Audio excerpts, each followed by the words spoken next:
So we end season 2 of Tower of God with episode 26. And honestly, it was actually a really good ending. It was satisfactory, it wrapped up the current arc quite well, teases the Hell Train arc, which I've heard rumblings is supposed to be really, really good. Now, we don't have a season 3 announcement just yet. Tower of God haters will say because the season was so ass, they're not going to do it.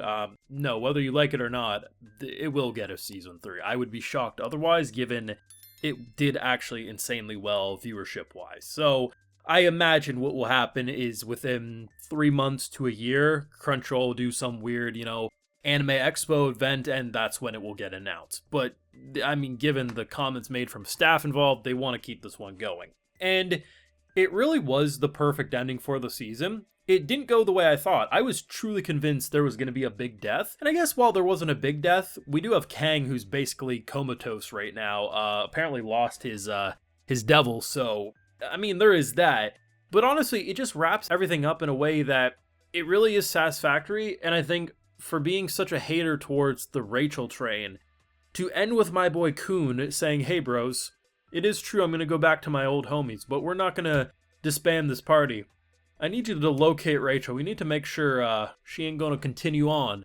Now, he doesn't quite say kill, but it's pretty much implied that he's like, listen, we're not going to allow her to potentially ruin shit again, and given the fact that if you watch after the credits, she's clearly doing some bullshit again, it's a damn good thing that we're still on the Rachel hate train, because this bitch needs to die. But overall, Season 3 most likely is going to avoid the issues that Season 2 had, and there's a lot to discuss on that, but yeah, this was a slow episode, but a good final episode for the season. Now, of course, I have full live reactions over on Patreon if you want to see my full and good thought to any of this Tower of God greatness over there exclusively. So, my biggest issue with Season 2 was that most of the new characters were not good.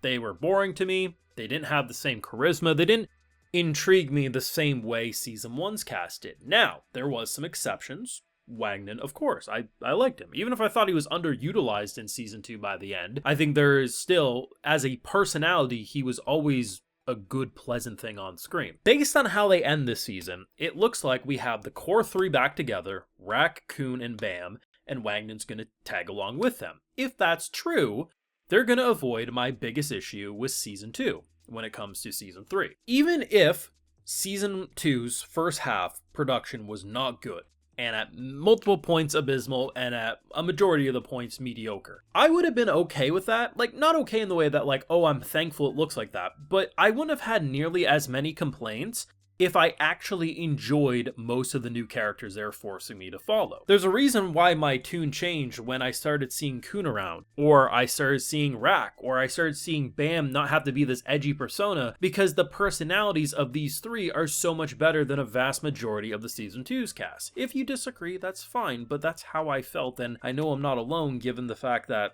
I mean, just look at the comments on any Tower of God video or discussion, right? So if we're starting Season 3 with these 4 as our central characters we're going to focus on, it doesn't matter if they keep introducing characters that look like bumblebees and you wonder why in God's name is this character design a thing.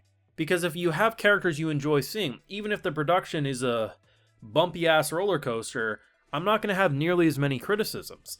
If I had Khun and Rak on screen throughout and dealing with a babysitter and a child and half these characters I just don't care about, I would have had a lot more fun and a lot less issues. It's just a simple fact. So they are setting it up well. They really are. They overall get the W. We kind of get this resolution that's satisfying. We go on the date with Endorse. Like, it's a solid ending. That's kind of what it is. But yes, the big exciting points are the fact that characters like Khun understand the threat of Rachel. Now, it's probably a good thing Bam doesn't overhear the fact of go locate that bitch, because knowing Bam, he's still a little probably thinks he can save her, but trust him, the homies need to just take care of his ex before he ever interacts with her again. I don't regret watching this season. All the issues I had early into Season 2, or actually not even early, the issues I had for like half of Season 2, I don't take those back. Like, those are still valid criticisms.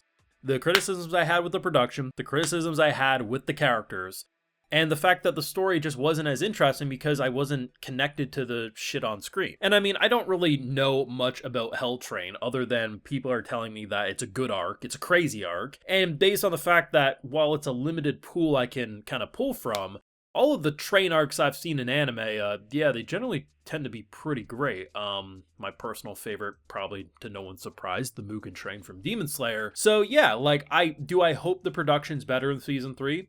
100%. Do I hope that new characters, whatever they bring up, will have more fleshed out personalities initially and over the course of it, so I don't just have to rely on the old characters? Sure. They hinted at a lot. Of course, we have, I don't know if that's supposed to be Jawhead or not, but the dude who looks like a metallic mummy, which was interesting, they focus at one point on his ring. Same ring, I think, as the one that was next to Wangnan's bed. So a lot of mysteries to surround there, so I think for sure Wangnan's going to stick around as a main character, which I'm thankful for, because I think he's an interesting character. Definitely a lot to figure out how he can deal with so much damage, because the dude should have been dead if he was a normal person, you would think. So a lot to explore there.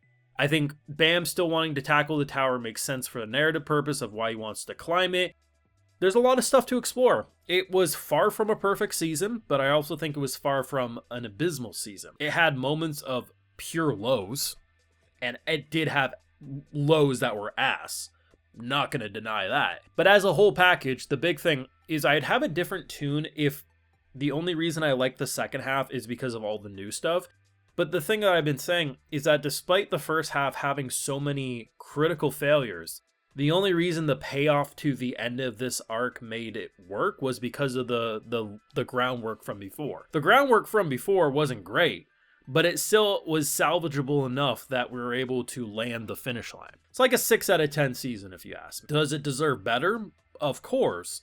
But it leaves me wanting more. And I think that's the big thing. As long as you're leaving me wanting to still continue with the anime, that's the most important thing. I had fun. I had points where I was not having fun. And despite pushback from some diehard fanboys saying, well, if you don't like it, don't watch it, which I normally can agree with that statement, but when you're clearly just wanting the series to improve and not get the bare minimum treatment, it's understandable why you might get frustrated that, you know, something from back in, when was it? 2019 when the first season aired, something like that, 2019, 2018, to have that large of a gap and, you know, feel like you're getting the bare minimum. Yeah, it's understandable why myself and many would be disappointed. Luckily, it didn't end up in a situation like, say, Blue Lock Season 2, where a couple episodes were good and people think the season saved. Thankfully, we had like over half of the season that I thought was damn good, and I didn't have to switch over to the manga like something like Blue Lock. So, yeah, we'll still stick to being anime only unless somehow Season 3 completely crashes and burns, but I doubt that's going to happen. Let me know your thoughts and feelings, whether on the ending or the season as a whole, down below. Leave a like if you enjoyed, subscribe if you're around here, of course, ring that bell, and like I mentioned, we've got those full live reactions over on Patreon, and hey, while you're over there, I'll also give you a video shout out. So today we got Perrin, Anonymous, The Monarch, Buonake, Monica Lazuria, Kyle Kalchuk, Hunter D. Lupin, Cosmo Netto 140, Zeno, Michael Goodley, and we also have Yuki Ali. So I appreciate the support, everyone. Please take care, and y'all have a good one.